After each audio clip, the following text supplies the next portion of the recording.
Hello, ladies. I am Hello. Hello. super excited to be here with you today. International coaching perspective. That is so important these days, what coaching can do. And I'm really looking forward to have a great conversation with the both of you. And I would like to start first with Ivanna Casado. She is in the United States. And Ivanna, why don't you tell us a little bit about yourself and your business? Perfect. Well, I'm originally from Caracas, Venezuela, and I have lived in the States for, I don't know, almost like 30 years. So this is home. I live in Miami. And I am an executive coach, corporate coach, and a mindfulness facilitator. And I'm also the founder of the Happiness at Work program, which is a burnout prevention program that allows and helps organizations and executives to minimize chronic stress and maximize happiness and productivity at work. Excellent. And Carmen, Manea, is located in Europe, in Denmark. Carmen, why don't you say a few words about yourself and your business? Yeah, hello. So I'm located in Denmark, but as Ivanna as well. I'm born in another country. I'm born in Romania, and I'm in Denmark for about 9 years now. And I am a presence-based leadership coach and a mindfulness facilitator as well, and the founder of my own company called CM Camp. Though I come with more than 15 years business background from global companies as Coca-Cola and Lego Group. Most of the people know them. And I've been coaching people from over 30 countries on 4 continents during the last years, especially women leaders. And I am specialized in authentic leadership, in stress and burnout management, self-confidence, self-awareness, imposter syndrome, inner critic, and emotional balance, self-compassion, diversity, and inclusion. And interestingly enough, I bringing together all this. I work also with coaching, with coaches, and I have a yearly program with them, where different tools from mindfulness, we bring them together so they can manage their own stress and burnout and have better tools to support their clients. So that's about me in just a few words. Happy to be Nice. here. Awesome. And my name is Karin Lindner. I actually used to work at Magna International, which is founded by an Austrian. I'm originally from Austria, moved to Canada in 2003. And when I worked at Magna, actually, I noticed a huge communication gap between the workforce and management. And in the end of 2006, I lost my job due to restructuring. And I started my own business focusing solely on the manufacturing industry. I'm super passionate about the workforce and the potential of the workforce. And so this is what I give my whole energy to. Also, of course, like other coaches focus on very similar things like such as stress management and mindfulness and mental strength, which is so important these days. And yeah, I think, this conversation will be really great because we bring different perspectives in there. Now, the title of this conversation is really about coaching and how to really, disrupt ourselves. And right now we were disrupted unwillingly by health crisis, but coaching is also really great to push us out of our comfort zone and learn new skills. And it's not only always about results, it's also about a whole new way of being. And I would like to direct the conversation a little bit in your opinion now. What are some misconceptions about coaching in your industry or in the countries you interact with that you observe? And maybe I start with Carmen now first. Thank you, Karin. Well, I think one of the misconceptions that we encounter many times is that there is something wrong with the person that needs to be coached, and then the coach is going to fix the person, or is going to make it different. And what we actually do with coaching is really ensuring or really reminding the people that there is nothing wrong with them.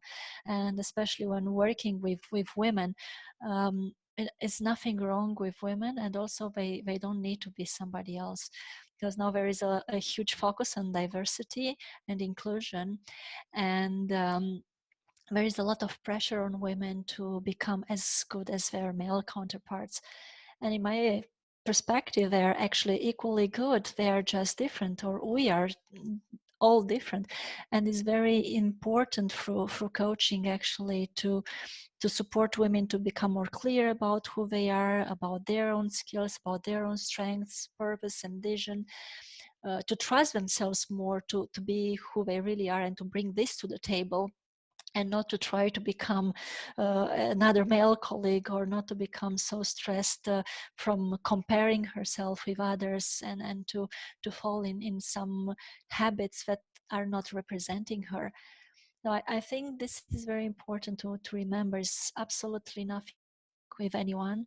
Nobody needs to be fixed, but everyone has a huge potential that sometimes has been um, not forgotten, if I can call it, due to so many things to do, due to so many challenges, so many goals, that we forget about it. And it's important to bring it back. And diversity and inclusion means not all being the same, but really all bringing our best selves to the table the way we are. So that's I think very important to remember, and especially for women, to keep in mind. You don't need to be somebody else. That's right. Yeah. Yeah. What do you think? Yeah, like I find this so relatable, because I work obviously in a very male dominated industry, the manufacturing industry. And I always keep telling women, don't turn into a man. Don't start using the F word and walk like a man. Uh, Help to raise the standards, and believe in yourself and the ability that you bring to the table. So I can really relate to what you just said, Carmen. And oftentimes a coach is hired to fix somebody, which is obviously not the way to go. What about you, Ivanna? What are your Yeah. observations? Well, I would agree with, I mean, I resonate with everything you're saying, specifically with Karen about, females um, in leadership. They think that they need to embrace a lot of masculine energy and validation from their peers. And I think coaching comes handy to let them know that, like you said, Carmen, it's about authenticity, right? And that you have all the resources that you need to be successful within your own terms. And it's a matter of exploration, right? You don't have to become anybody else, and you don't have to embrace masculine energy to be able to earn the respect, right? So I think that's so valuable. And for me also comes up the concept of scarcity, right? Like a lot of people come to coaching and think about coaching from a place of, I'm not enough, I'm not competent enough. So it's coming from a place of a scarcity. And I think that coaching is the very base of coaching is on the opposite. Coaches believe that our clients have all the potential, right? And it's a matter of realization and activation of that potential. Because like you said, Carmen, sometimes we forget, or we don't connect, right, with our own potential. And the coaches help you manifest that abundance within you, right? That we all, for example, me as a coach, I take for granted, right, that we all have the resources that we need to be happy and successful. And the coach enables you to reconnect with that potential in that place of abundance that lives within you. Yeah, and that's so important, because we so rarely take the time in our busy lives to really, connect with who I am. And, we always fall back into our default operating system, thinking, not good enough, not smart enough, whatever comes to mind. So it's so important to have like a sounding board, and a coach can be also a great sounding board, and help you to redirect you back on the right path. So I think that is critical, to remember that. Yeah. And I also think that, for example, at the level that I do coaching, which is corporate level or executive coaching, or, working with executives, sometimes you can be very lonely and making very difficult decisions. And it's difficult to trust or to speak to someone from a place of truth. So I really resonate with what you're saying, Karin, about having a sounding board is critical, being able to process out loud what you think, and having someone that can challenge your thinking and that can help you from from a place of looking for your best interests, Mm-hmm. right? That can help you come up with better ideas and to come up with better decision making processes, right? Yeah, the higher up, the more lonely. Yeah. And managers cannot really stand in front of the team and say, I'm really nervous about this, or I'm fearful about this, because that's the energy they will give to the people. So this is very, very important to remember. That's definitely true. And actually, I would add something to this, Karin. Especially in this period, I've been encouraging my clients, again, leaders, to really show vulnerability and to say, well, you know what, I'm afraid as well.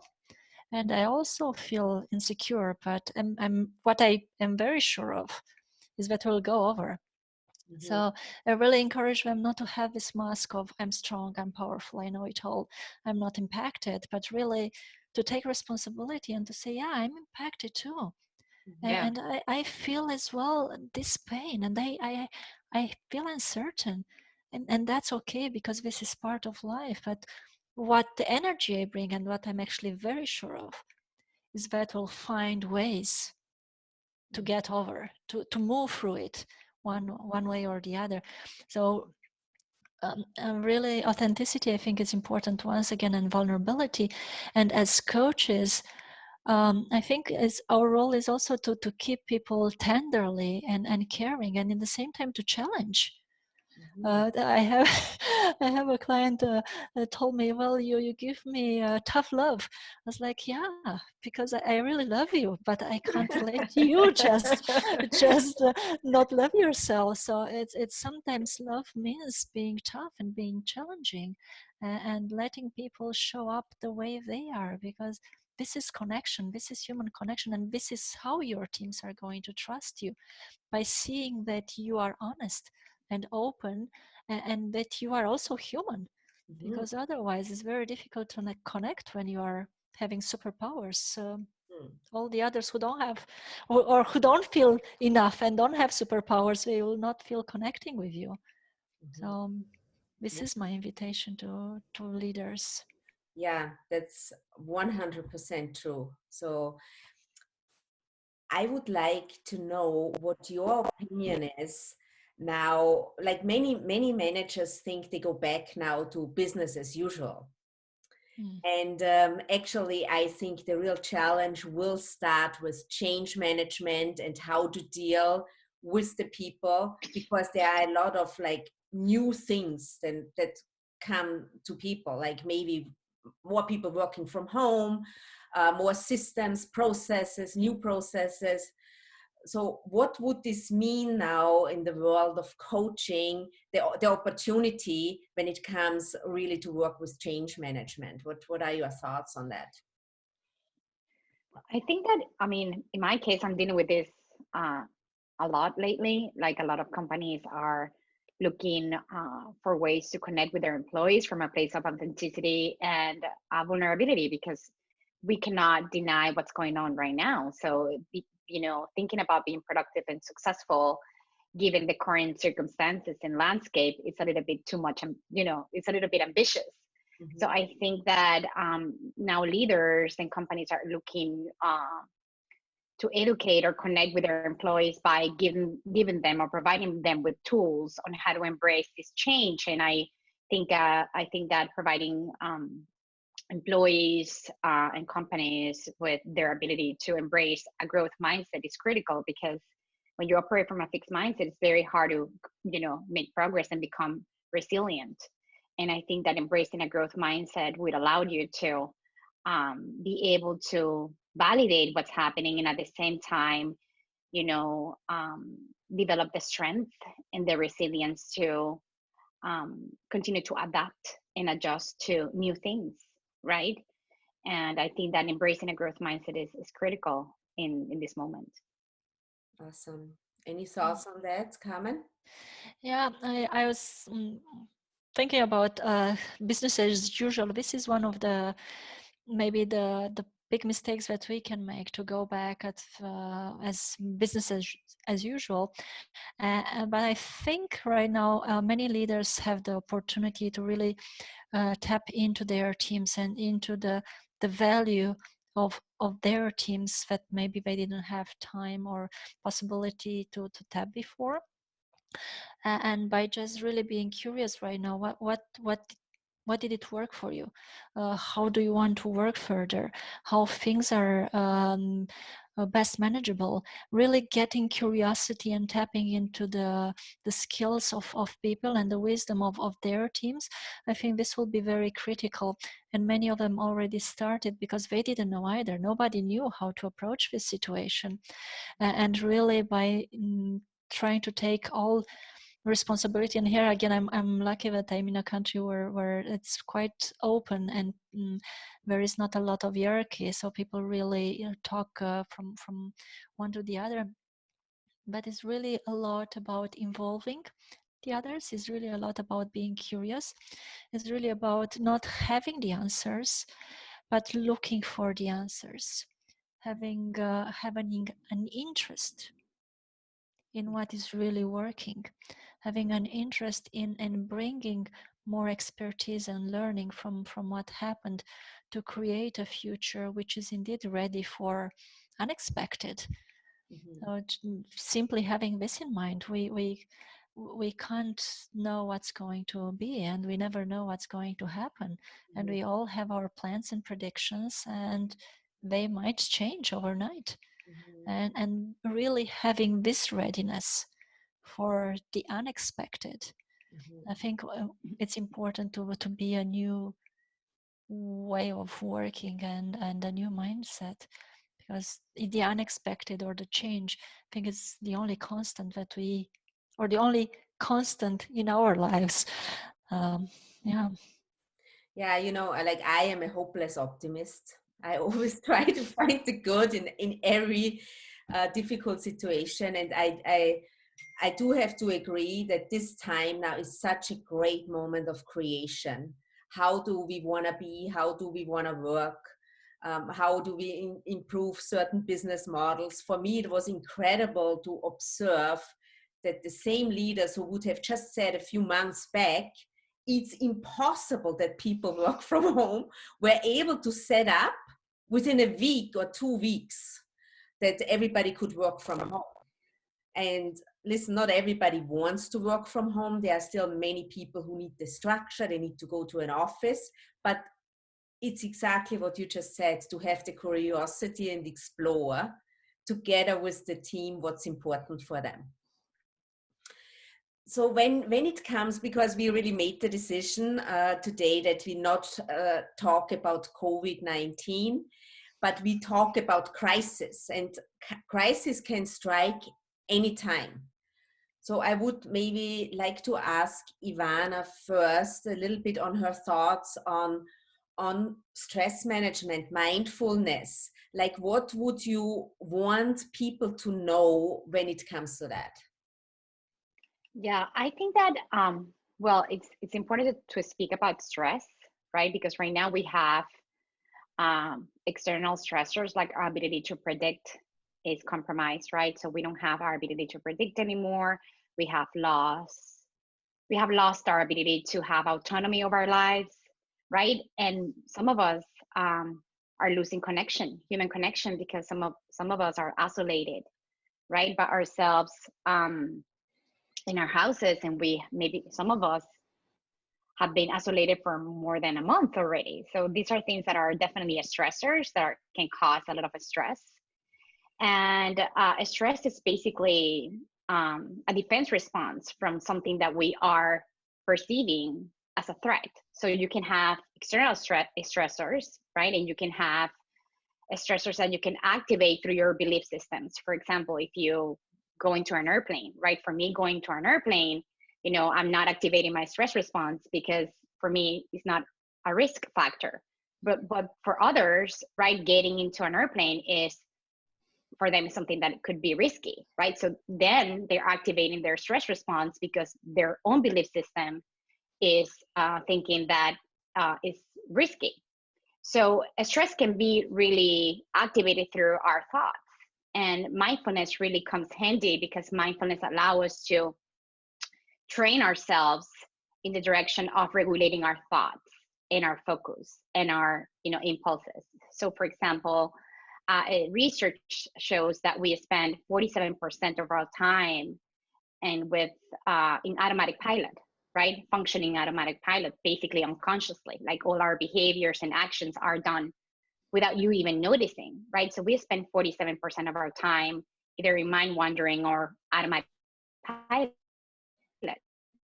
So how to become more productive, right? And how can you become more efficient at work if you are, lost in your thoughts, right? And right now, the tendency is to think a lot about the future because we're trying to get certainty about the future, right? That's why we consume tons of, that's why we spend a lot of hours consuming media, right? And news, because we want to exercise our ability to have control of our lives and certainty.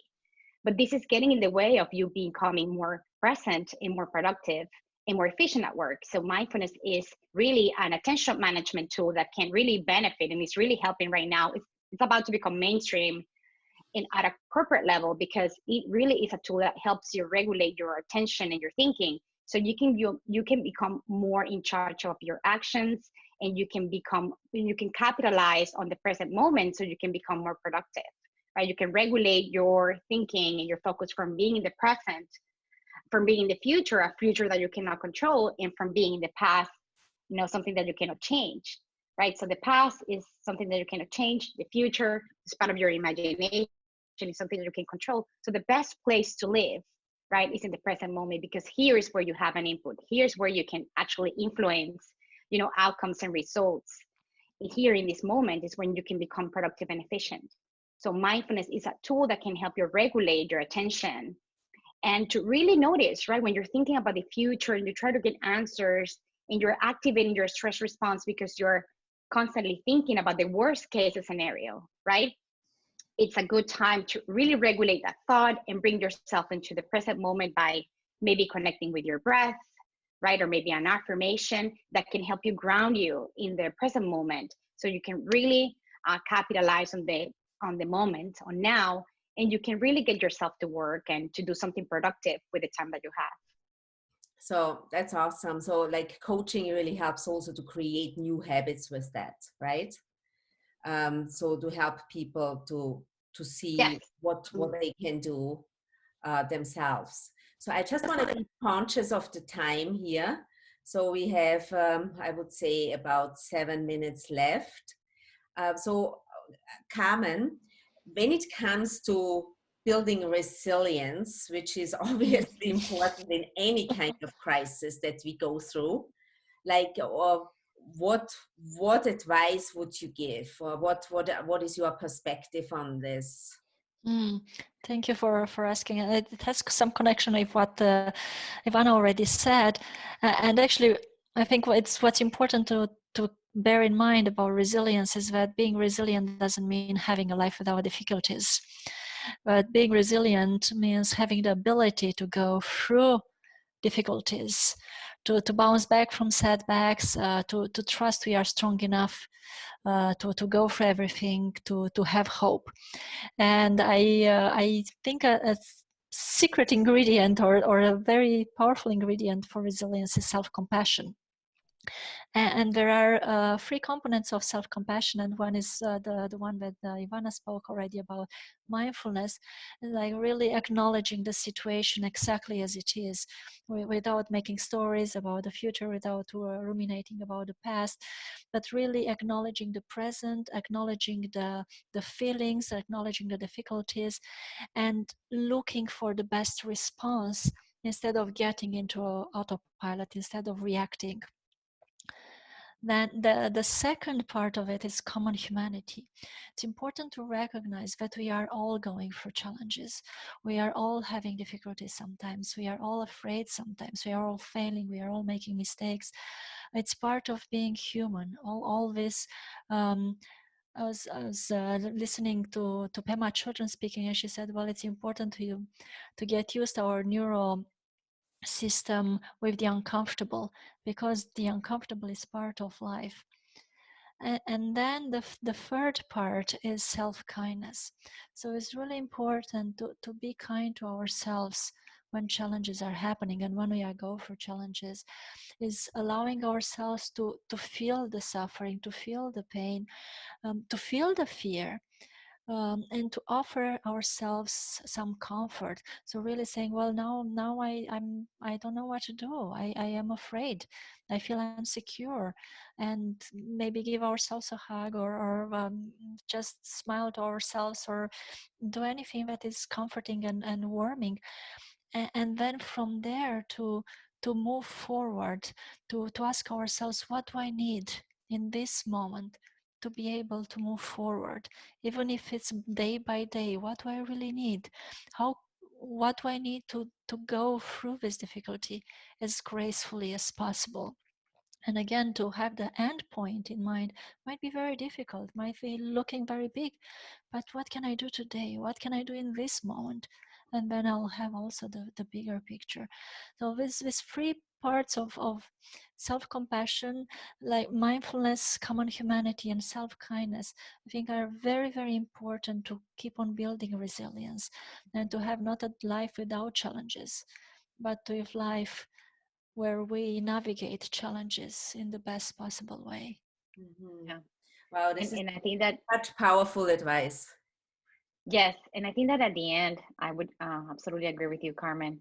And I think it's awakening. I mean, to be able to cope with the challenges that we're facing right now, we need to activate the friend, or awaken the friend within us, Mm, instead of, activating the inner critic within us, right? Like being able to be able to build the resilience that we need to cope with these challenges. We need to activate that friend that yeah, lives within us, with yeah, compassion and kindness.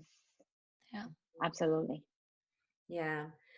So I was just thinking while Carmen was speaking about my clients in the manufacturing industry and self-compassion. There's not even the time sometimes for them to sit down and to think about those kind of things, but it's so powerful, and it's just so important that we create more and more awareness, Mm-hmm. um, really, that this is in connection with the business results. Mm, Like how we feel and how we manage our own emotional state, how we are able to regulate ourselves and our energy, and how we distribute this to other people. Well, when I walk into the company in the morning and I'm frustrated, I forget to greet people or ignore them, that all of this creates the energy that in the end impacts the results. And I think it's very, very powerful to keep this in mind, and to talk about it. In my opinion, everyone should work with a coach. It shouldn't be only be open sometimes to high level executives or managers. um, what would it be like if a supervisor in my industry would be able to work with a coach? How powerful would this be to influence the frontline people here? So I think this would be wonderful, and maybe this should be a vision for all of us to really see, uh, that people have more access to coaching. I think that's really a powerful vision to have, because I think we all of us need this sounding board on yeah, to ground ourselves, right? Right. So at the end, is there any kind of call for action that you would like to give the people, like a short sentence that they should keep in mind? Is there anything that comes to mind that you want to send them off with? I don't know. I think that one of the things, one of my missions is to help people develop their own uniqueness and authenticity. I think that we spend a lot of time trying to be, like Carmen was saying, or you were saying, Karen, somebody else, and meet other people's metrics of success.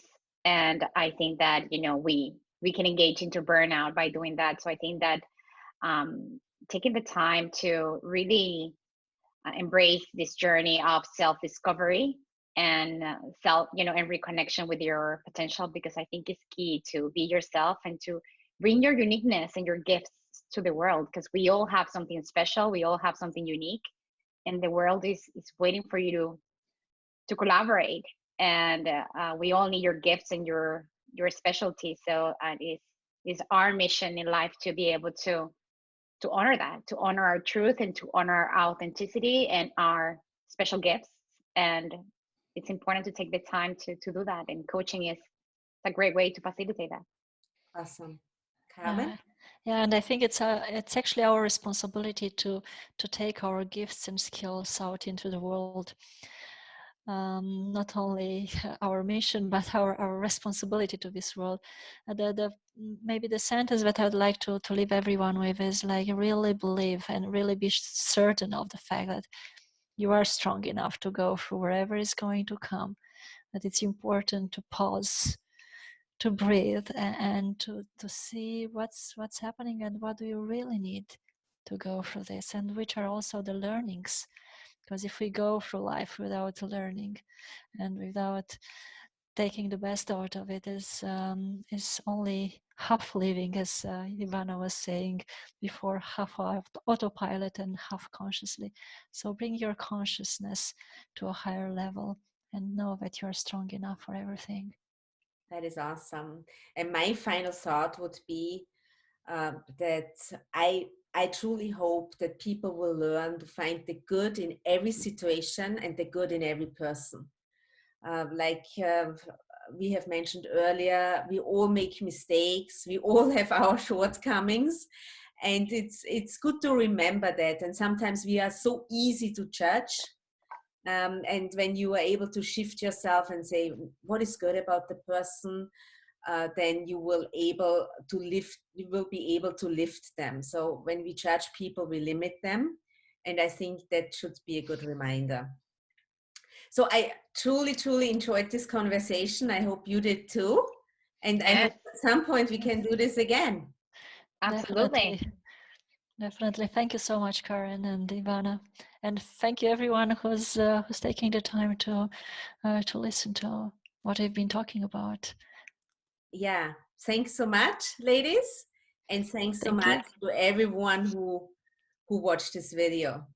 Bye, ladies. Bye.